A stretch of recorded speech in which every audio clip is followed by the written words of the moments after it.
Opposition Leader. Thank you, Mr. Speaker. I actually have enjoyed this debate on this particular issue. It's been quite vibrant, and it's certainly been colorful. And so I've appreciated most of what's been said this evening. I will declare my interest. Down in St. George's, no, definitely not a tomboy, but certainly a St. Georgian. Through St. David's, growing up and going to school over in St. George's, and having been some of the first black kids that went to St. George's Prep when they started integrating the school there. Being among some of the first blacks in that school to win titles in sports, gymnastics, cricket, football. We used to go up to the West and beat up on everybody. And I was the captain of those football teams and cricket teams and the gymnastics team. Going up and down Shinbourne Alley, whenever it rained, we would make our little paper boats and little leaf boats, and as the water ran down the gutters of St. George's, we'd watch them race along. You know the deal. All downhill? Oh, yeah, all downhill. And so, coming from St. David's, however, Mr. Speaker, I used to always say I'll never live in St. George's. There was a serious rivalry between St. George's and St. David's. And a lot of people are not aware, but a lot of the old St. David's folk, they were for Somerset because they couldn't stand them St. George's bunch. However, as the new generations came along, we started integrating a bit better and playing with one another a bit better. Unlike my father, who used to go over and raid some of the gardens in St. George's and row away from the police because they were still trying to get the bridge and things together. Oh, yeah. So I find myself today, fast forward, actually living in St. George's out Mullet Bay, and I love it. And I'm from the East, saying that I would never want to go live in St. George's, but I love it. What a beautiful place. And my fellow St. Georgians up in the House, who happen to be in government from constituencies 1 and 2, I take to heart what was said, that St. Georgians are the best, and St. Georgians represent St. George's best. And so I've watched, and we've all watched, the history of Bermuda. And let me just say this here while I talk about the history. And I want to make sure that the government understands St. Georgians don't need no history lesson from you. They know their history.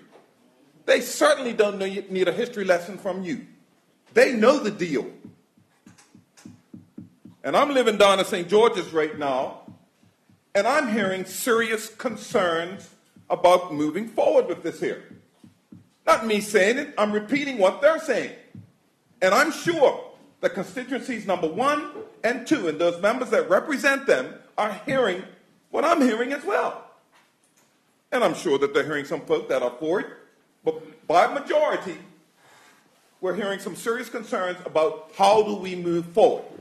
And one of those concerns certainly was, well, listen, we would have thought we would have had at least some more consultation as to how this is going to work out. And you've heard some of my colleagues basically speak to some of the concerns about the consultation as they believe it, and the legislation already coming to the House and the likes. And really, 2 town hall meetings, one in St. George's by the government and one in Hamilton, certainly does not constitute fair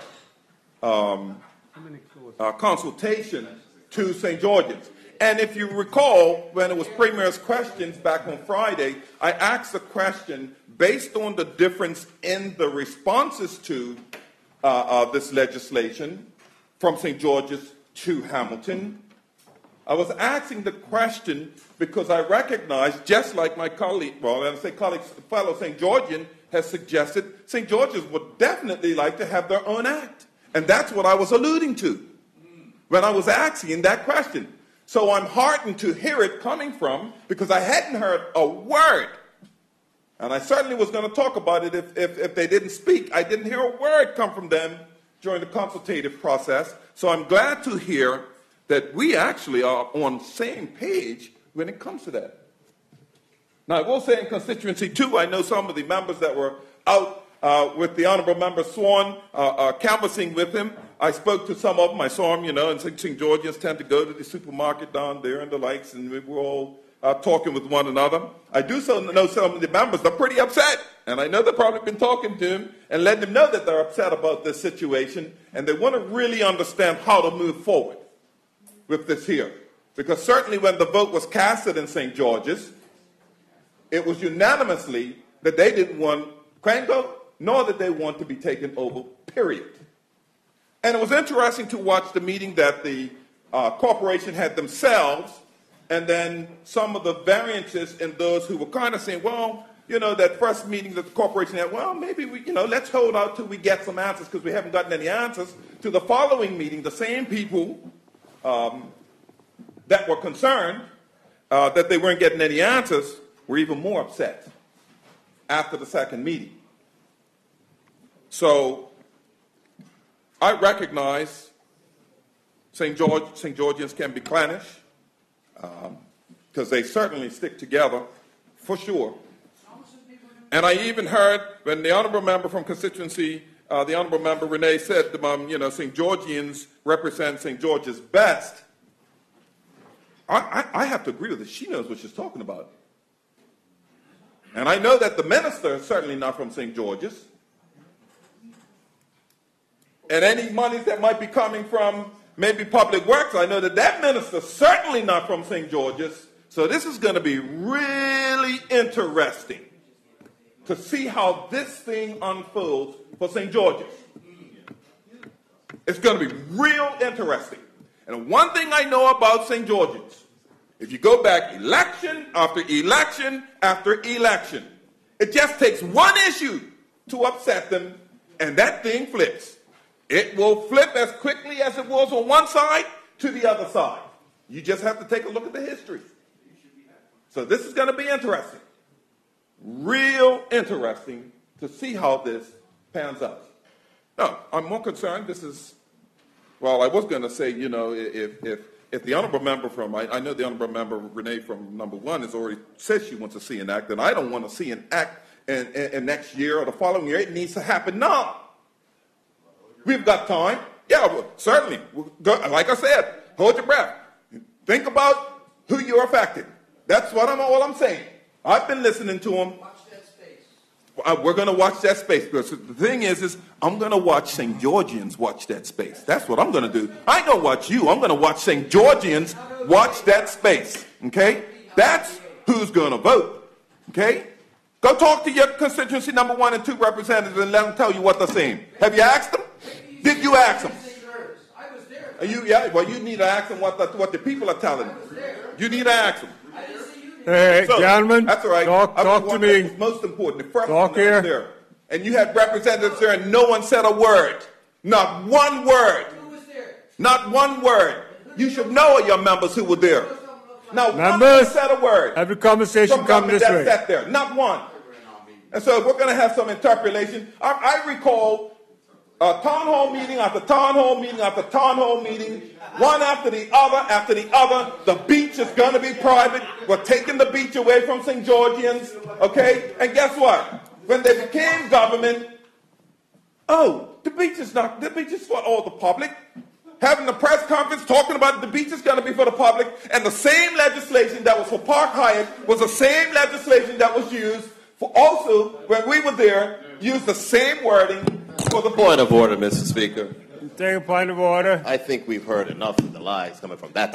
Watch the language. Watch the language. Order, Mr. Speaker. This is the second time meeting that he's used that word. He used it last time. Mr. Speaker, I will withdraw. I apologize. I know you know how to choose your words. I withdraw, better than Mr. that. Speaker. Thank you. Mr. Speaker, the honourable member is clearly misleading the House. That's more and I know acceptable. that he has a problem with his recollection because we remember his recollection during Jetgate. The amendment, the bill, Mr. Speaker, Mr. Speaker, let's be very clear. The motion on Park Hyatt and the bill had different language, Mr. Speaker, and if he was paying attention, he would know. Mr. Speaker, I hate to say this, the premier doesn't know what he's talking about. The same wording for us was used. The exact same wording. And when they became government, talking about misleading the public, the premier, who we've given a whole lot of leverage, has been misleading all along here. Oh, we got 10 ministries, but we've got 12 ministers representing that we're spending less money, misrepresenting, completely misrepresenting. Yeah, we're going to keep going. We're going to get to that flight too. I keep telling you we're coming to that flight. We're saving it. Oh yeah, and we're going to talk about the details of it too. Direct your conversation here. Oh yeah, we're going to get to it. You laugh. You're laughing because you know what was going on. So, Mr. Speaker, but yet they get down there and say, oh, we're going to make this beach private. So here the OBA is, what taking a beach? What do? They come and take a whole city. A whole city. I mean, my goodness. So all I'm saying here, Mr. Speaker, is St. George, I'm concerned about St. George. I live down there. I'm with those people on a day-to-day basis. I'm hearing what they're saying. And yes, that's what I said. So, listen, just they know who I am. Talk to the chair. I heard you up there talking those words. Talk to the chair. Tonight, you said it. You did say it. You see it in Hansard. You don't need to worry about my blackness, brother. You don't need to worry about my blackness. What you need to worry about is your ethnicity. Hey, take your seat. Take your seat. Members, Minister, you're going to find yourself outside in a minute. Control yourself and leave now, because I want to hear what's going on. If you can't control yourself, I'll take a walk before I ask you to walk, because then it's going to be on different terms, okay? Thank you. Continue. Thank you, Mr. Speaker. So I'll take a different turn. Now address your comments to me, and you're going to get caught up in all that. Yes, Mr. If you start addressing your comments to other people, you're going to get caught up. I may not caught up. Address them to me. Oh, we're speaking truth to them. That's for sure. Point of order, Mr. Speaker. Take your point of order. Mr. Speaker, the honourable leader of the opposition is misleading the House. The language on the St. George's speech is different. We took out reasonable access, so it's not the same. I'm going to ask that matter you move on from until a later date when evidence can be provided to show what actually is there, yes, if it's that strongly concerned. But this isn't the time to do it because you don't have the evidence with you. Yes. So just move on. Yes. Thank you, Mr. Speaker. And so I think the real concern that is coming from the East, and I'm hearing it over and over and over from members there, is they're really, really concerned about the fact that they are not going to be able to participate in voting for the leadership of the now moving legislation to a quango. And that seems to be the ongoing reigning theme that is coming from St. George's. And, you know, I guess I'm a bit concerned about the fact that when we became government, it was evident that St. George's, the corporation, needed money. It was looking for finances to get things moving along. And I can recall many, many a times ministers coming to me and saying, listen, you know, can we get some money to fix this and fix that and do that? And I obliged because I recognize the importance of it. I obliged millions, Mr. Speaker, to assist in the aiding of the corporation of St. George's. It was asked, that's right. So, the docks, all kinds of things, Mr. Speaker. The concrete dock on one side, the wooden dock on the other side, quite a few things that we aided in ensuring that finances were coming through. And certainly, I would have loved to have been able to do more. But what concerns me is, since this government has been government, I haven't heard of any funds that have been granted to the corporation to assist. And I heard tonight from one of the members saying about the disastrous situation that's going on down there, but since they have been government, no aid has been given of any substance to St. George's. And I'm trying to understand that. So if we're doing this in order to enhance things, if we're doing this to ensure that we give assistance and bring St. George's Corporation into the future. Why is it now that we haven't seen any finances of any substance being given to St. George's? We brought the cruise ships back. It became a bit of a challenge, but we got the cruise ships going back there. We levied that tax on the fuel to ensure about $300,000, I believe it was, to ensure that there was new finances coming into the corporation. Sorry? Yeah. So it just bewilders me that here we are now moving with legislation, but 18 months into this here, when you talk to the mayor, nothing, quite frankly, after all the bidding that they've been doing. And I would assume that the honorable members from constituency 1 and 2 have been pleading on behalf of the corporation, well, more so number 1 than number 2, that they would get some assistance. Both of them being St. George's. Point of order, Mr. Speaker. Oh, good. The honorable member is impugning improper motives on myself, and I take great exception to that. I can unequivocally say that my colleague and I advocate vociferously on behalf of St. George's behind the scenes, and you know what? You don't have to bark loud to be effective. Thank you. Thank you, Mr. Thank you. I'm not sure what that's what I said. I'm not sure what the point of order is. It's not a point of clarification, not a point of order. He's supporting your point. I just want to get him back down there running that golf course, that's all. It'd be nice to be able to have him back down there running that golf course. Keep talking. And just as a point of clarification, I'm looking at the legislation here, the Park Hyatt Act, and it's here. There, Mr. Speaker, I don't know what they're talking about. It's right here. The public shall have free of charge reasonable access to any beach and foreshore on the property.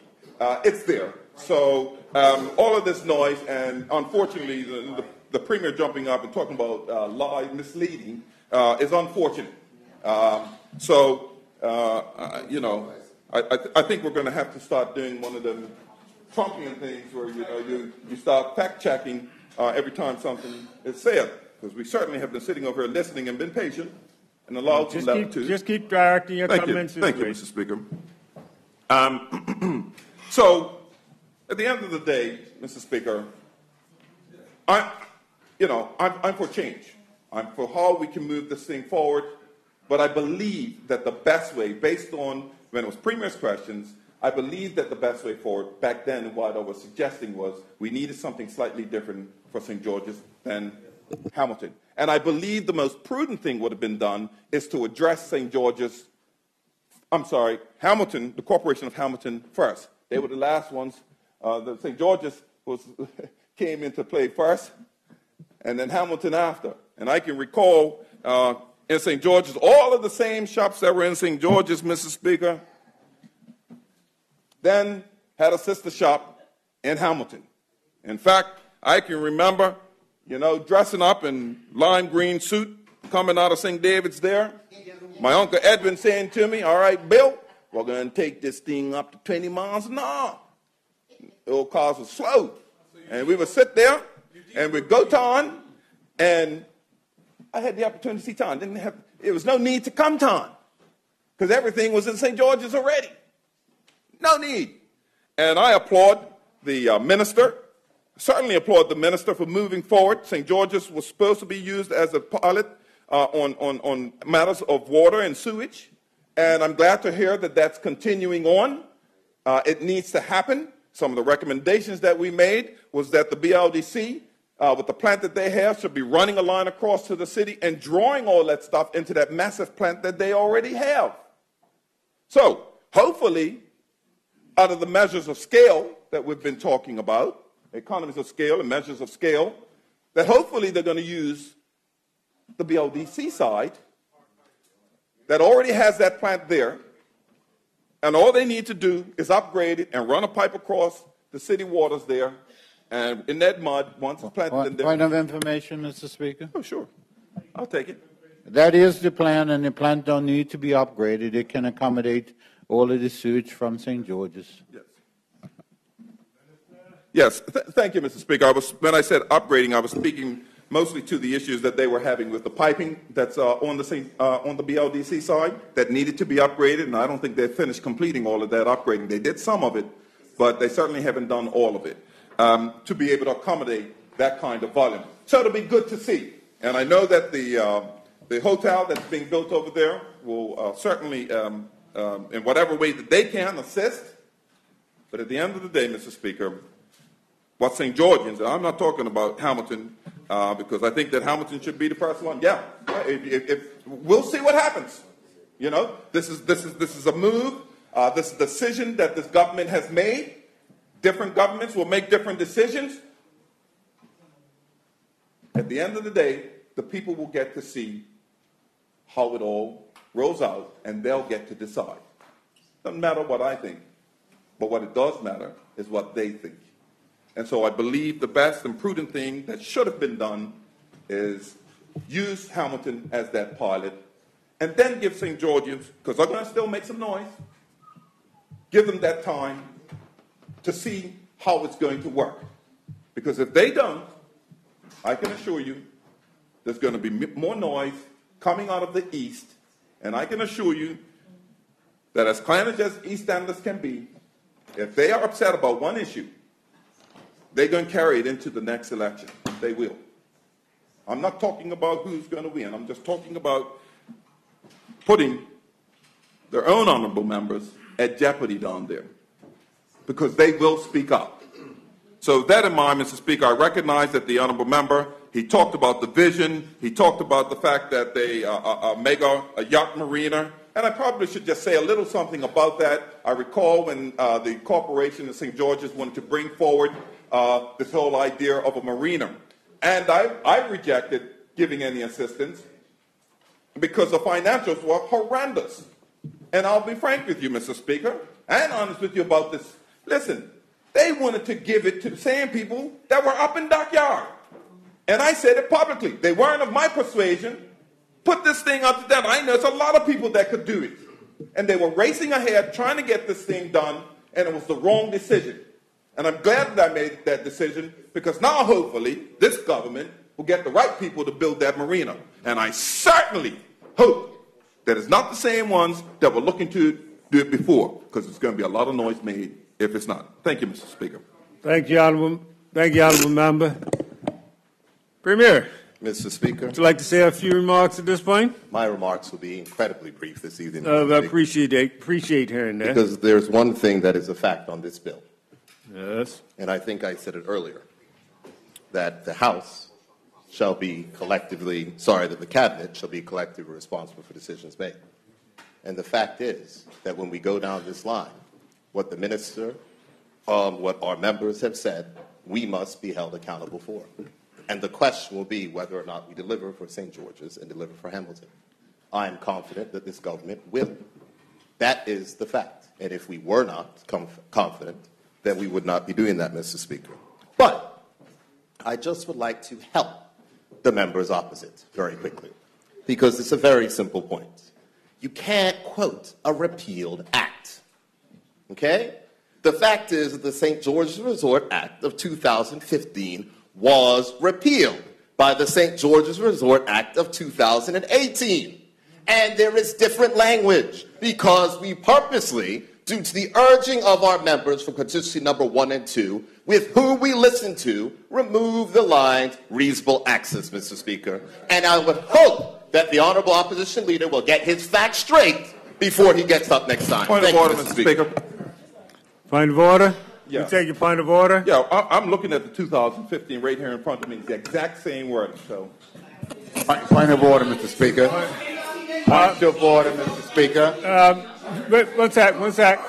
Premier, were you finished? Mr. Speaker. Point of order. Mr. Speaker. Are you going to address it, or? Mr. Speaker, I am very happy to read what is in front of me, Mr. Speaker. Okay. The repealed act, called the St. George's Resort Act 2015, says, and I quote, "The public shall have free of charge reasonable access to any beach, foreshore on the property." The St. George's Resort Act 2018 reads, "The public shall have free of charge access to any beach or foreshore on the property, Mr. Speaker. There is different Point language. of order, Mr. Speaker. Point of order. Yes, the honourable member, as he spoke of the comments that were made during the run-up to the election in terms of the scaremongering with respect to the beach. That was, in fact, the St. George's Resort Act, the St. George's Resort Act of 2015 that the honourable member just spoke about, a 2018 repeal. He could not have been speaking about a repeal act to indicate that the member was referring to St. George's Resort during the election, because the election was in 2017. So the repeal act to which he refers, it makes no sense what he has just said. The St. George's Resort Act of 2015 had the exact same wording as the Park Hyatt Act of 2008. The exact same wording. Thank you, Mr. Speaker.